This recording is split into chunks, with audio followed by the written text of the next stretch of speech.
Bismillahirrahmanirrahim. Assalamualaikum warahmatullahi wabarakatuh. Apa kabar kalian semua? Semoga kalian dalam keadaan sehat dan bahagia. Jangan lupa bersyukur, senyum, dan jaga kesehatan ya. Apalagi di masa pandemi ini.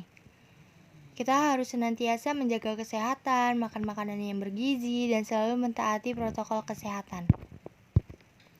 Di sini saya akan membahas materi yang berjudul struktur pola keruangan desa.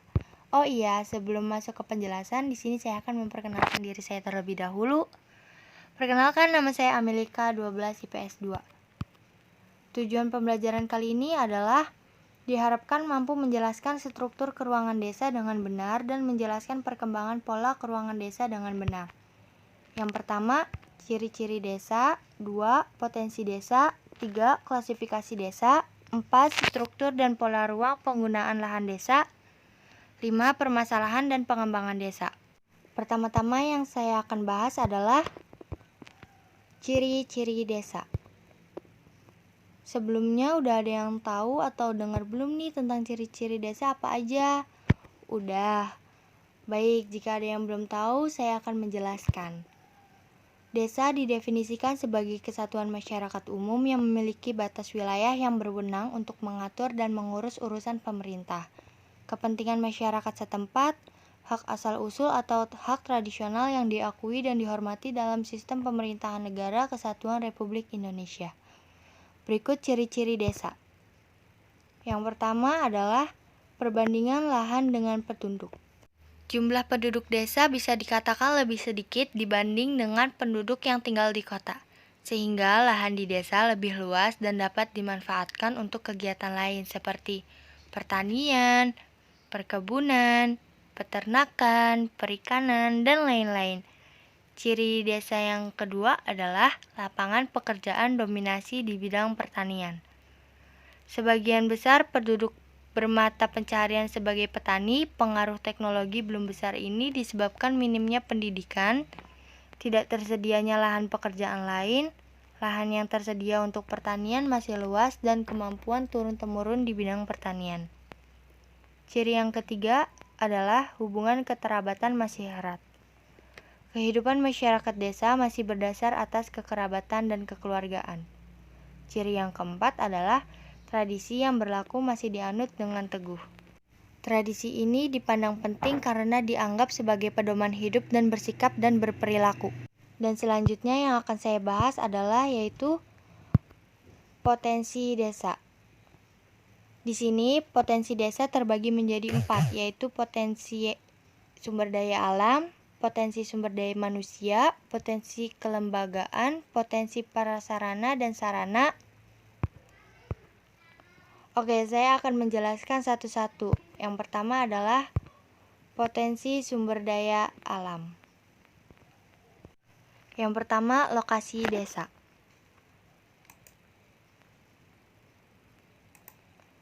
Lokasi desa dapat menjadi indikator bagi perkembangan desa tersebut, berkembang dan maju dibandingkan desa yang terletak di daerah terpencil. Yang kedua, luas desa. Wilayah desa meliputi luas lahan pertanian, pemukiman, dan pengguna lahan lainnya. Yang ketiga, keadaan tanah. Keadaan tanah dapat mencirikan kesuburan lahan pertanian. Yang keempat, keadaan iklim. Mencakup curah hujan, temperatur, kelembapan, penyinaran matahari, dan angin. 5. Ketersediaan sumber daya alam nabati, jenis hewan dan produksinya. 6. Keadaan bentang alam. Bentang alam suatu daerah merupakan faktor alam yang penting karena mempunyai hubungan erat dengan persebaran penduduk serta memberi ciri pada bentuk ruang gerak manusia. Potensi kedua adalah potensi sumber daya manusia. Penduduk desa merupakan potensi bagi desa itu sendiri. Semakin banyak jumlah penduduk desa, terlebih penduduk usia produktif, maka akan semakin besar pula potensi desa tersebut. Kegiatan penduduk yang ditekuni setiap hari memberikan sumbangan bagi pendapat desa. Apabila suatu wilayah desa mempunyai potensi cukup baik, termasuk tingkat pendidikan penduduknya yang sudah tinggi, desa tersebut akan cepat berkembang. Penduduk memiliki karakteristik atau ciri-ciri khusus seperti 1. Komposisi umur, jenis kelamin, rasio ketergantungan. Yang kedua, organisasi masyarakat. Yang ketiga, tingkat pendidikan, jumlah siswa, tingkat kesehatan, tingkat kematian, tingkat kelahiran, dan kualitas lingkungan. 4. Swadaya masyarakat dan gotong royong untuk pembangunan daerah. 5. Adat istiadat dan kebiasaan. Potensi yang ketiga adalah potensi kelembagaan. Agar sebuah desa menjadi kuat, maka setiap desa harus memiliki lembaga. Data sumber daya kelembagaan yang diperlukan untuk menganalisis potensi desa menurut Peraturan Menteri Dalam Negeri Nomor 12 Tahun 2007 meliputi 1.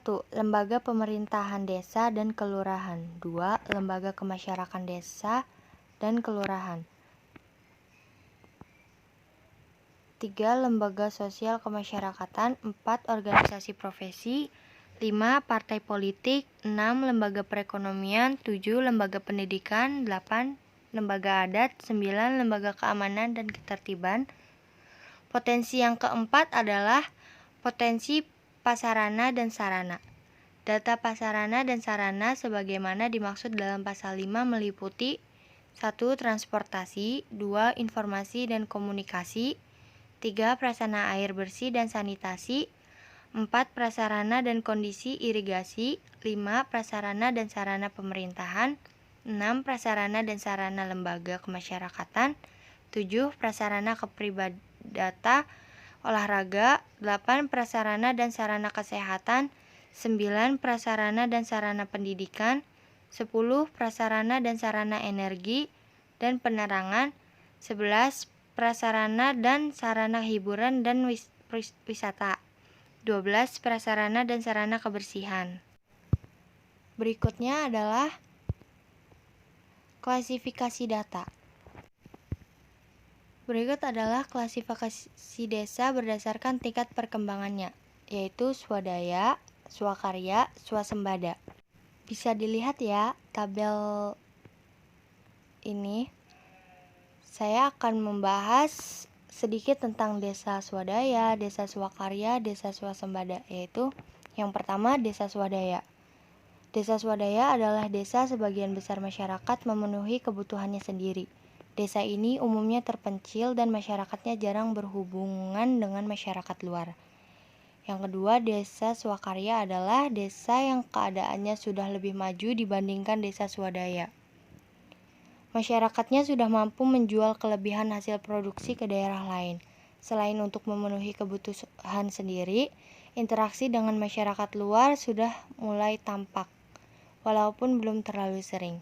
Yang ketiga, desa swasembada adalah desa yang sudah mampu mengembangkan semua potensi yang dimiliki secara optimal.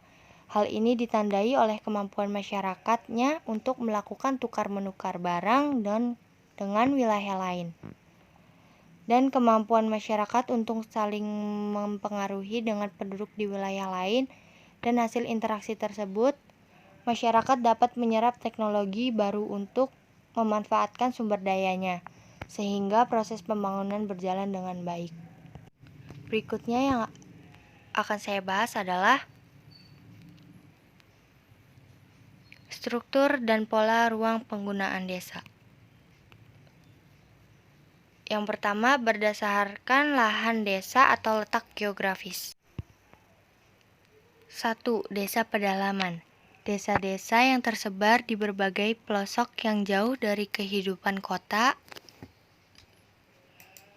Suasana ideal desa pedalaman pada umumnya lebih diwarnai dengan nuansa kedamaian, yaitu kehidupan sederhana, sunyi, sepi dalam lingkungan alam yang bersahabat. 2. Desa pegunungan. Desa terdapat di daerah pegunungan, pemusatan terlebih didorong kegotong royongan penduduknya. 3. Desa dataran tinggi. Desa yang berada di daerah pegunungan. 4. Desa dataran rendah. Desa yang letaknya berada di dataran rendah dan mata pencahariannya dari desa dataran rendah biasanya bergantung pada sektor pertanian. 5. Desa pesisir atau pantai. Desa yang berada di daerah pantai yang landai. Berikut ini adalah B. Berdasarkan pola pemukiman. Menurut Swekandar Wiraatmaja, pola pemukiman desa dibagi menjadi 4, yaitu pola pemukiman menyebar, 2. Pola pemukiman memanjang, 3. Pola pemukiman berkumpul, 4. Pola pemukiman melingkar. Baik, saya akan menjelaskan satu persatu. Yang pertama, pola pemukiman menyebar. Rumah-rumah para petani tersebar berjauhan satu sama lain. Pola ini terjadi karena belum adanya jalan-jalan besar. Sedangkan orang-orang harus mengerjakan tanahnya secara terus-menerus. Dengan demikian, orang-orang tersebut terpaksa harus bertempat tinggal di dalam lahan mereka. Yang kedua, pola pemukiman memanjang.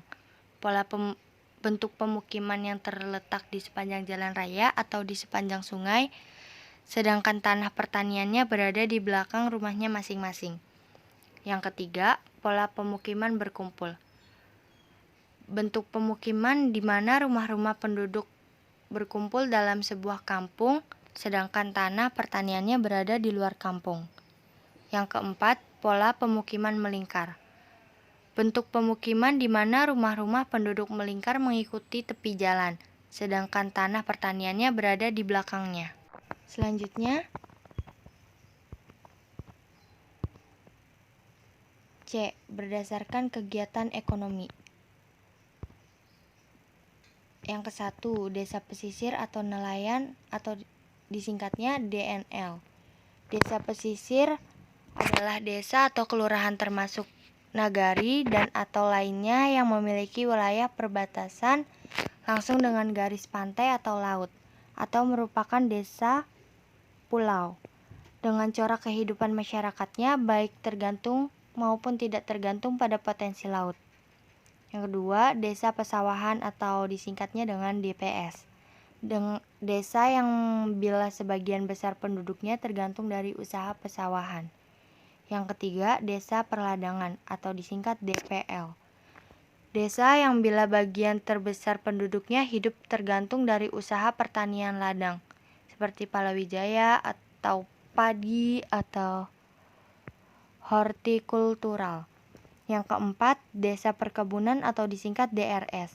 Desa yang bila sebagian besar penduduknya hidup tergantung kepada usaha perkebunan karet, kelapa sawit, cengkeh, dan lain-lain.